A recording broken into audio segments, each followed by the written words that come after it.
दोस्तों, मैं अनिल जोधपुर से आज आप कहानी सुनाऊंगा। स्कूल में दोस्ती हुई एक भूत से। दोस्तों, मेरा नाम किशन है। ये कहानी इतनी डरावनी कि जब मुझे कहानी बता रहा हूँ तब भी रूम में मैं अकेला था। डर से उठकर बाहर हॉल में आकर मम्मी पापा के पास बैठ गया। तो चलिए, हाथों को दिल पर रखो और कहानी सुनाता हूँ। मेरा नाम रोहन है। आपकी तरह मेरे बहुत से दोस्त थे, लेकिन मेरे जीवन में मेरा एक दोस्त ऐसा भी रहा जो खुद एक भूत था। मुझे पता है अभी आपको यह सब झूठ लग रहा होगा, लेकिन मैं झूठ नहीं बोल रहा। मेरे साथ जो घटित हुआ वो अगर आप सुनोगे तो आपके हाथ और पैर दोनों कांपने लग जाएंगे। तब मैं कुल 18 वर्ष का था। पापा जी का नासिक में तबादला हुआ था, इसलिए हम नासिक आ गए। पापा ने मेरा दाखिला एक नए स्कूल में किया। जब मैं 10वीं कक्षा में पढ़ता था, नया नया स्कूल था, नए लोग, नए टीचर, ये सब देख मैं नर्वस था। मैं चुपचाप क्लासरूम में आकर पीछे वाली बेंच पर बैठ गया। मेरे बाजू में एक लड़का बैठा हुआ था। शक्ल से काफ़ी सीरियस था। उसके चेहरे पर एक ही तरह के हाव भाव थे। उसकी आंखों के नीचे काला काला पड़ा हुआ था। ऐसा लग रहा था जैसे किसी ने उसे बहुत सताया हो। मैंने उसका नाम पूछा तो बस मुझे घूर रहा था। मैंने फिर पूछा कि क्या नाम है तुम्हारा। उसने कोई जवाब नहीं दिया। तभी सामने बैठा एक मोटा लड़का मुझे देखकर हंसने लगा। मैंने उससे पूछा क्या हुआ, हंस क्यों रहे हो। उसने कुछ बताया नहीं, बस हंसता हुआ क्लास के बाहर चला गया। स्कूल का इंटरवल चल रहा था। सब बच्चे बाहर चले गए थे। क्लासरूम में बस मैं और वो, हम दोनों ही थे। तो मैंने भी सोचा बाहर ग्राउंड में जाकर खेलेंगे। मैं अपना स्कूल बैग साइड में रखकर बाहर ही जा रहा था, तब एक बहुत ही डरावनी सी आवाज़ मेरे कानों पर पड़ी। ऐसा लग रहा था जैसे कोई गुस्से में धीमी आवाज़ में गुर्रा रहा हो। वो आवाज़ इतनी साफ सुनाई दे रही थी, ऐसा लग रहा था जैसे कोई मेरे कानों के पास आकर बोल रहा है। मैंने झट से पीछे मुड़कर देखा तो मेरे सामने वो लड़का खड़ा था। उसी डरावनी तरीके से मुझे घूर रहा था। आप सोच सकते हैं, अगर कोई अचानक ऐसे आपके पीछे खड़ा होकर डरावनी आवाज़ निकाले और डरावनी तरीके से घूरे तो आपकी क्या हालत होगी। एक तो मेरी दादी ने कल रात मुझे एक डरावनी भूतिया कहानी सुनाई। उसका डर अभी बाहर गया ही नहीं था, फिर भी मैं हिम्मत करके लड़के से पूछा क्या हुआ, मेरे दोस्त ऐसे गुर्रा क्यों रहे हो। इतना बोलने के बाद वो सिर को टेढ़ी कर मुझे देखते हुए बोला क्या नाम है। मैंने बोला चलो कुछ तो बोला। मैंने अपना नाम बताया। वहाँ से बाहर जाने के लिए गड़बड़ करने लगा, क्योंकि मैं पहले उसको देख कर डर गया था। तभी फिर से कुछ बोला। उसने बोला कि क्या तुम मेरे दोस्त बनोगे। तब मेरे मुंह से हाँ भी नहीं निकल रहा था और ना भी नहीं बोल रहा था। दिमाग ने कहा कर लो। किसी का दिल बोल रहा कि दोस्ती कर लो, और मैंने दिल की सुनी, उसे दोस्ती कर ली। मैंने बोला ठीक है, आज हम दोनों दोस्त हैं, वादा है। उसने कहा ज़िंदगी भर तुम्हारे साथ रहूँगा, परछाई की तरह। ये मेरा वादा है, वादा है, वादा है। इसके बात मुझे थोड़ी अजीब लगी। फिर मैंने उस बात को साइड कर उसे कहा चलो फिर बाहर ग्राउंड में खेलते। उसने कहा झूला झूला। मैंने कहा क्रिकेट खेलते। उसने कहा नहीं। मैंने क्यों बोला खेलोगे बताओ। उसने कहा नहीं, मुझे झूला झूलना, झूले पर बैठना पसंद है। मुझे लगा इसका दिमाग अभी भी बच्चों की तरह है, इसलिए ऐसी हरकतें कर रहा है, क्योंकि 10वीं क्लास में आकर कोई भी बच्चा झूला नहीं झूलेगा। 10वीं क्लास का बच्चा झूलना झूलना कम क्रिकेट जैसे खेल खेलना पसंद करेगा।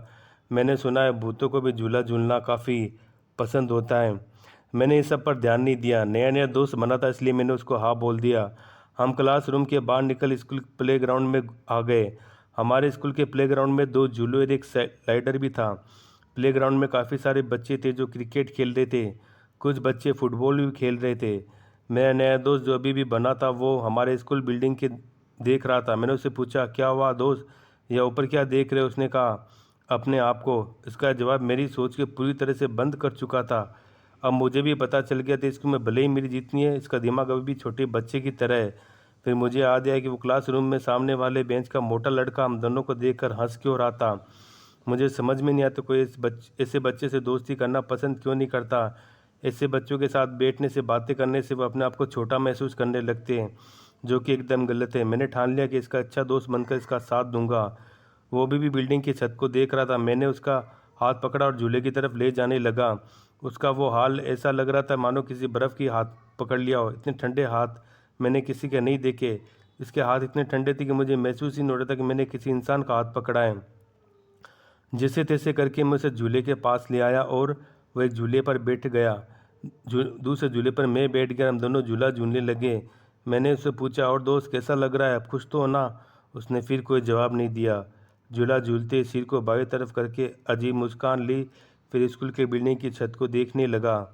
वो कुछ इस तरह से बिल्डिंग की छत को देख रहा था मानो जैसे उसका डरावना कल हो, उसकी कोई यादें जुड़ी हुई उस जगह से। मैं सोच ही रहा था कि अचानक उसने झूले की स्पीड बढ़ा दी और झूले की स्पीड काफ़ी तेज़ हो गई। मैं डर गया कि टीचर ने देख लिया तो उसके साथ मुझे डांटेंगे। मैंने उससे बोला, रुक जा, गिर जाएगा, इतने तेज़ झूला मत झूल। मैं अपने झूले से उतरकर रोकने की कोशिश करने में लगा था, लेकिन वह रुकने का नाम ही नहीं ले रहा था। स्कूल बिल्डिंग की छत को जोर जोर से हंसते हुए तेज़ी के साथ झूले को ऊपर नीचे ले जा रहा था। उसकी हंसी कोई नॉर्मल नहीं थी, वह अजीब हंसी थी, उसके जैसे कोई पागल हंस रहा हो। धीमी आवाज़ में अंदर ही अंदर और आंखों को बढ़ाकर गुस्सा हंसी एक साथ लिए देख रहा था। ये सब देखकर मैं समझ गया कि लड़का कोई नॉर्मल नहीं बल्कि पूरा पागल है। तभी हमारे सारे टीचर लोग, मेरे क्लास के दूसरी क्लास के भी बच्चे सब वहाँ इकट्ठा हो गए। मैं डर गया, अब टीचर मुझे डांटेगा, लेकिन वह उल्टा, क्योंकि सब लोग हैरानी से उस लड़के को झूलता हुआ देखने लगे। अब मेरा डर कम हो गया, हैरानी होने लगी। हैरानी की बात है कि वह 17 साल का लड़का जो मानसिक रूप से बीमार और जोर जोर से झूला झूल रहा था, गिर विर जाएगा तो उसको चोट लग सकती है। ये पता होने के बाद भी कोई टीचर उसको रोकने की कोशिश नहीं कर रहा था। ऊपर से एक टीचर मेरे पास आया, मेरा हाथ पकड़कर उस लड़के से दूर कर दिया। तभी उसमें से एक टीचर झूले की तरफ देखकर जोर जोर से बोल पड़ा। इसके चेहरे पर डर इतना था कि मानो वो झूले पर किसी लड़की को नहीं, भूत को देख रहा हो। उसने बोला कि झूला अपने आप कैसे हिल रहा है। अब यह सुनकर मैं हिल गया। मुझे हैरानी डर दोनों साथ लगने लगे। वहाँ पर खड़े सारे लोग डर गए। मुझे भी समझ नहीं आ रहा था कि झूला झूलते उस बच्चे को देख सब ऐसे क्यों डर रहे हैं, ऐसा क्यों बोल रहे और ऐसा क्यों बोल रहे कि झूला अपने आप झूल रहा है। मैं अच्छे से दिख रहा था उस झूले पर, स्कूल का यूनिफॉर्म पहना और 17 साल का लड़का बैठा हुआ। मैं हैरान था उनको क्यों नहीं दिख रहा। तभी एक बच्चा जोर से चिल्लाया, भूत भूत। अब ये सुनकर सब बच्चे डर गए, साथ में मेरा भी डर निकल गया। तभी टीचर ने दूसरे टीचर से कहा, सर कहीं ये वह तो नहीं। मैं कौन सोचने लगा। दूसरे टीचर के चेहरे पर डर साफ दिखाई दे रहा था। उसने हमारे स्कूल के चपरासी काका भी हुआ तो उनका नाम रामू था।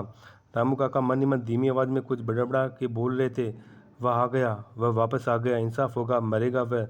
वो कुछ इस तरह से बोल रहे थे, मुझे हैरानी हुई वह ऐसा क्यों बोल रहे।